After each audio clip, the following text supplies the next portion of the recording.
ಪ್ರಜ್ವಲ್ ರೇವಣ್ಣ ಪ್ರಕರಣ, ದೇವರಾಜೇಗೌಡ ಮಾನಸಿಕ ಅಸ್ವಸ್ಥ, ಅವರಿಗೆ ಚಿಕಿತ್ಸೆ ಕೊಡಿಸಬೇಕು. ಡಿಸಿಎಂ ಡಿಕೆಶಿ.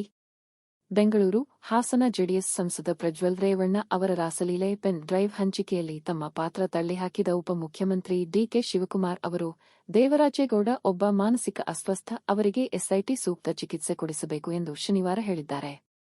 ಲೈಂಗಿಕ ದೌರ್ಜನ್ಯ ಪ್ರಕರಣದಲ್ಲಿ ಬಂಧಿತರಾಗಿರುವ ಬಿಜೆಪಿ ಮುಖಂಡ ಮತ್ತು ವಕೀಲ ಜಿ. ದೇವರಾಜೇಗೌಡ ಅವರು ಪೆನ್ ಡ್ರೈವ್ ಹಂಚಿಕೆಯಲ್ಲಿ ಶಿವಕುಮಾರ್ ಮತ್ತು ಇತರ 4 ಸಚಿವರ ಕೈವಾಡವಿದೆ ಎಂದು ಶುಕ್ರವಾರ ಆರೋಪಿಸಿದ್ದಾರೆ. ಪ್ರಜ್ವಲ್ ರೇವಣ್ಣ ಅವರ ಅಶ್ಲೀಲ ವಿಡಿಯೋ ಪ್ರಕರಣದಲ್ಲಿ ಬಿಜೆಪಿ ಮತ್ತು ಪ್ರಧಾನಿ ನರೇಂದ್ರ ಮೋದಿಗೆ ಕೆಟ್ಟ ಹೆಸರು ತರಲು ಮತ್ತು ಜೆಡಿಎಸ್ ನಾಯಕ ಎಚ್. ಡಿ. ಕುಮಾರಸ್ವಾಮಿ ಅವರ ಹೆಸರನ್ನು ಕೆಡಿಸಲು ಡಿಕೆ ಶಿವಕುಮಾರ್ ತಮಗೆ 100 ಕೋಟಿ ರೂ. ಆಫರ್ ನೀಡಿದ್ದರು ಎಂದು ದೇವರಾಜೇಗೌಡ ಆರೋಪಿಸಿದ್ದಾರೆ. ಈ ಕುರಿತು ಸುದ್ದಿಗಾರರೊಂದಿಗೆ ಮಾತನಾಡಿದ ಶಿವಕುಮಾರ್, ಗೌಡರು ಲೋಕಾಯುಕ್ತ ಅಥವಾ ಇನ್ನಾವುದೇ ಏಜೆನ್ಸಿಯ ಮುಂದೆ ಪ್ರಕರಣ ದಾಖಲಿಸಲಿ. ಅವರಿಗೆ ಮಾನಸಿಕವಾಗಿ ಕೆಲವು ಸಮಸ್ಯೆಗಳಿವೆ ಎಂದು ನಾನು ಭಾವಿಸುತ್ತೇನೆ. ಅವರು ಒಬ್ಬ ಮಾನಸಿಕ ಅಸ್ವಸ್ಥ, ಅವರಿಗೆ ಚಿಕಿತ್ಸೆ ಕೊಡಿಸುವ ಅಗತ್ಯ ಇದೆ. ಇಂತಹ ಆಧಾರರಹಿತ ಆರೋಪಗಳನ್ನು ಜೈಲಿನಲ್ಲಿರುವವರು ಹೇಗೆ ಮಾಡುತ್ತಾರೆ ಎಂದು ತಿರುಗೇಟು ನೀಡಿದ್ದಾರೆ. ಗೌಡರ ವಿರುದ್ಧ ಮಾನನಷ್ಟ ಮೊಕದ್ದಮೆ ಹೂಡುತ್ತೀರಾ ಎಂಬ ಪ್ರಶ್ನೆಗೆ ಉತ್ತರಿಸಿದ ಅವರು, ಮಾನಸಿಕವಾಗಿ ಅಸ್ವಸ್ಥರಾಗಿರುವ ವ್ಯಕ್ತಿಯ ಬಗ್ಗೆ ನಾನು ಯಾವುದೇ ಹೇಳಿಕೆ ನೀಡಲು ಅಥವಾ ಮಾತನಾಡಲು ಬಯಸುವುದಿಲ್ಲ. ಅವರಿಗೆ ಉತ್ತಮ ಚಿಕಿತ್ಸೆ ಕೊಡಿಸುವಂತೆ ಮನವಿ ಮಾಡುತ್ತೇನೆ ಎಂದರು.